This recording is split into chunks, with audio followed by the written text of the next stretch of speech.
அஸ்ஸலாம் அலைக்கும். Welcome to Umme kitchen. வாங்க நம்ம உம்மேஸ் கிச்சன்ல இன்னைக்கு பார்க்கலாம். தை கடி. அதுக்கு தேவையான பொருட்கள் பாருங்க. தயிர் 1 கப் எடுத்திருக்கேன். கடல மாவு எடுத்திருக்கேன். கொத்தமல்லி தழை எடுத்திருக்கேன். பச்சை மிளகா வந்து நடுவில் வெட்டி வச்சிருக்கேன். வெந்தயம் 1 ஸ்பூன் எடுத்திருக்கேன். கடவுள் பருப்பு எடுத்திருக்கேன். மிளகாத்தூள், இது வந்து பூண்டு மெல்லிசா அரைஞ்சு வச்சிருக்கேன். உப்பு தேவையான அளவு. இது காஞ்ச மிளகாய், ஜீரகம், மஞ்சள் தூள். இது பாருங்க, வெங்காயம் வந்து மெலிசா அரைஞ்சு வச்சிருக்கேன். கருவேப்பிலை எடுத்து வச்சிருக்கேன். இப்போ நம்ம இதில் வந்து தயிர் வந்து 1 கப் தயிர் எடுத்துருக்கேன் பாருங்க. அது மிக்சர் ஜாரில் நான் இது மாதிரி ஊற்றிடுறேன். ரொம்ப ஈஸியாக செய்யலாம் இது, தைக்கடி இப்படி செய்கிறதால.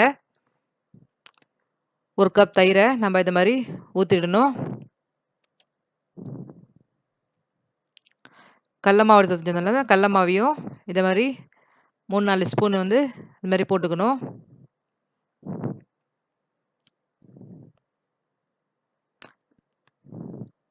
மூணு ஸ்பூன் அளவு போட்டிருக்கேன் பாருங்க. இப்போ இது கூட நம்ம மஞ்சத்தூளை சேர்த்துக்கணும்.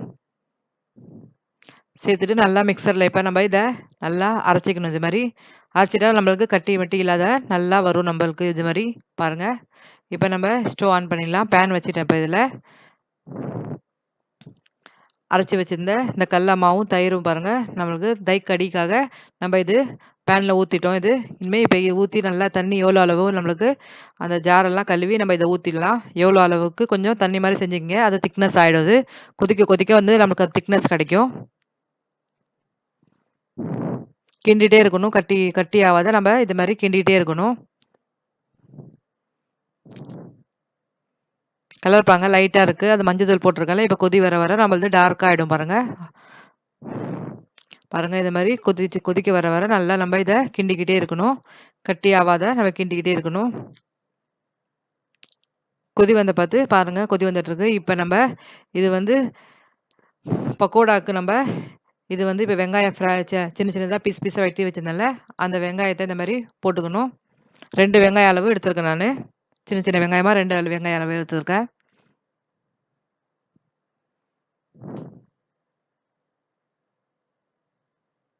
கொத்தமல்லி தழை கொஞ்சம் மாதிரி இது மாதிரி கொஞ்சோண்டு இதில் போட்டுக்கணும். இப்படி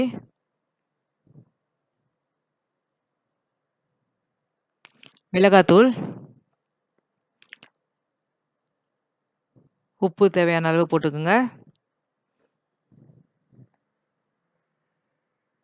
இது கடல மாவு 2-3 ஸ்பூன் வந்து நம்ம இது மாதிரி போட்டுக்கணும். ரொம்ப வந்து நம்ம காந்தா பஜ்ஜியாக செய்கிற மாதிரி நம்ம ரொம்ப ரொம்ப கட்டியாக செய்யாதீங்க. இது கொஞ்சம் தண்ணி மாதிரியே செய்யுங்க. ரொம்ப நல்லா வரும், நமக்கு சாஃப்டாக வரும். இது இஞ்சி பூண்டு பேஸ்ட்டு அரை ஸ்பூன் போட்டுருக்கேன் நான், இஞ்சி பூண்டு பேஸ்ட்டு. இதில் கொஞ்சோண்டு சோடா கலந்துக்குங்க. சோடா போட்டு நல்லா இது மாதிரி மிக்ஸ் பண்ணிக்கணும். நல்லா நம்மளுக்கு பசன்னு உப்பி நல்லா வரும். இது நம்மளுக்கு இந்த நல்லா மிக்ஸ் பண்ணிக்கணும். மிக்ஸ் பண்ணி கொஞ்சம் தண்ணி நல்லா கலந்து மிக்ஸ் பண்ணிக்கோங்க. ரொம்ப தண்ணியாக ஆக்கிடாதீங்க, ரொம்ப கட்டியாக ஆக்கிடாதீங்க. மீடியமாக நம்ம இது மாதிரி கிண்டிக்கணும்.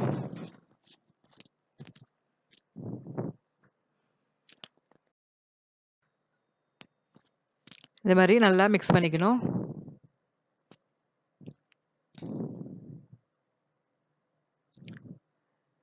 கொஞ்சம் தண்ணியாட்ட தர்ற மாதிரி இருக்குது. அதனால இன்னும் கொஞ்சம் கடல மாவை நம்ம இதில் ஆட் பண்ணிக்கலாம்.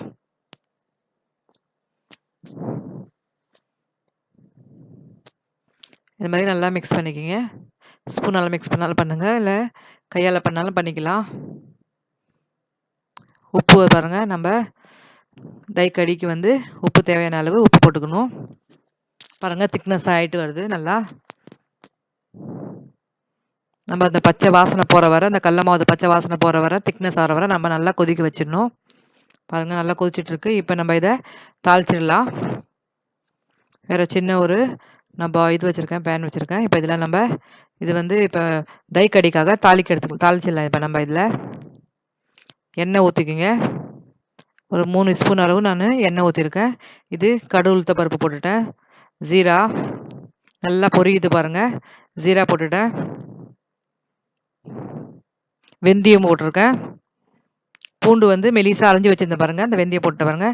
பூண்டு வந்து மெலிசா அரைஞ்சு வச்சிருந்தேன். அந்த பூண்டையும் போட்டுக்கணும். காஞ்ச மிளகாய் வச்சிருந்தேன், அதையும் போட்டுக்கணும். பச்சை மிளகா வந்து நம்ம வெட்டி வச்சிருந்தோம்ல பீஸ் பீஸா, அந்த பச்சை மிளகாவையும் நம்ம இது மாதிரி போட்டுக்கணும். பாருங்க பூண்டு போடுறேன். அடுப்பு ஸ்லோவா வச்சு செய்யுங்க.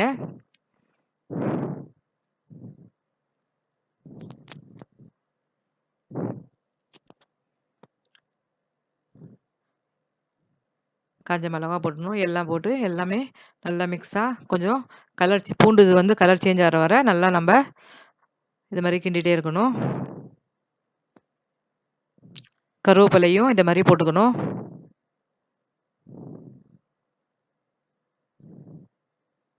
ஒருத்தவங்க அது கூட முதல்ல தாளிச்சிட்டு இது செய்வாங்க. ஆனால் இந்த மெத்தடில் செஞ்சாக்கா நம்மளுக்கு இது அடி பிடிக்காது, எதுவுமே ஆகாது. நல்லா நம்மளுக்கு நல்லா வரும். ஃப்ளேவர் ரொம்ப நல்லா வரும்.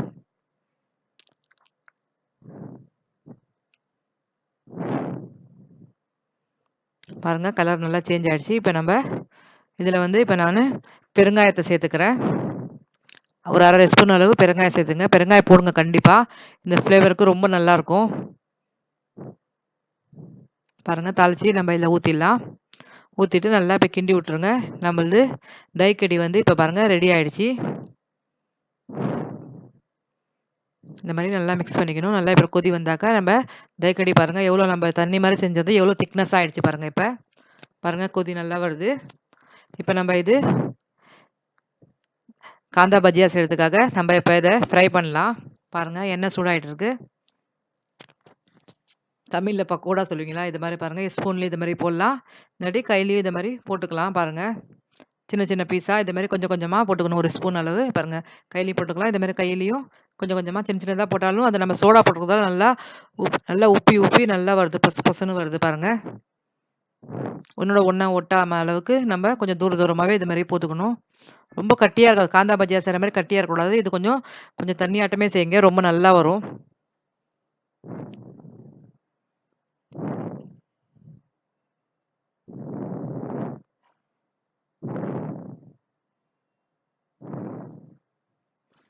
ஸ்டவ் வந்து நல்லா கொஞ்சம் ஃபாஸ்ட்டாக வச்சு செய்யுங்க. இது மாதிரி வறுத்துடுங்க. கொஞ்சம் வர கொஞ்சம் வேகட்டும். அதுக்கப்புறம் கிண்டுவோம், திரும்பி போடலாம். நம்ம பாருங்கள் எவ்வளோ சின்ன சின்னதாக போட்டது எவ்வளோ பெருசு பெருசாக ஆகுது பாருங்கள்.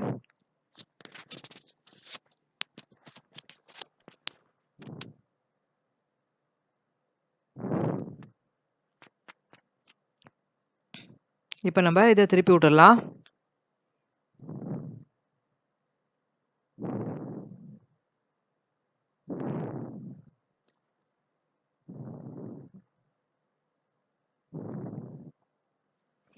திருப்பி விட்டுட்டு கொஞ்சம் நேரம் வேக விடுங்க. நல்லா கலர் கொஞ்சம் நல்லா கோல்டன் கலர் ஆகிற மாதிரி நம்மளது வேக விட்டணும்.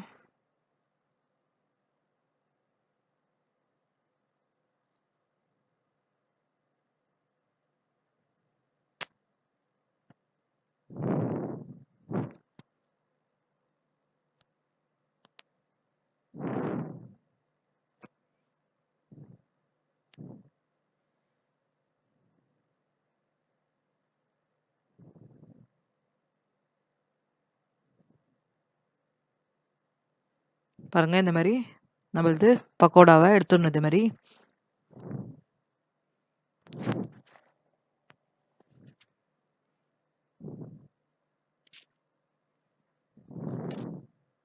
எண்ணெயில் தான் எடுத்துருங்க. ஒரு டிஷ்யூ பேப்பரை வச்சு எடுத்துருங்க. இந்த மாதிரி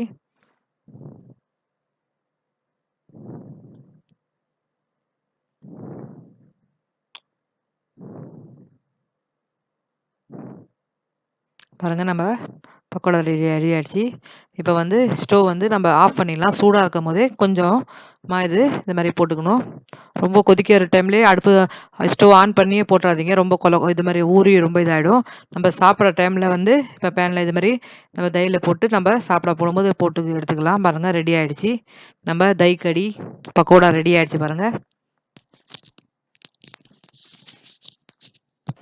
இந்த ரெசிபி உங்களுக்கு பிடிச்சிருந்துச்சுன்னா கண்டிப்பா ட்ரை பண்ணி எப்படி இருக்குன்னு எங்க கமெண்ட் செக்ஷன்ல சொல்லுங்க. வேற எங்க சேனலை லைக் பண்ணவும் சப்ஸ்கிரைப் பண்ண மறக்காதீங்க.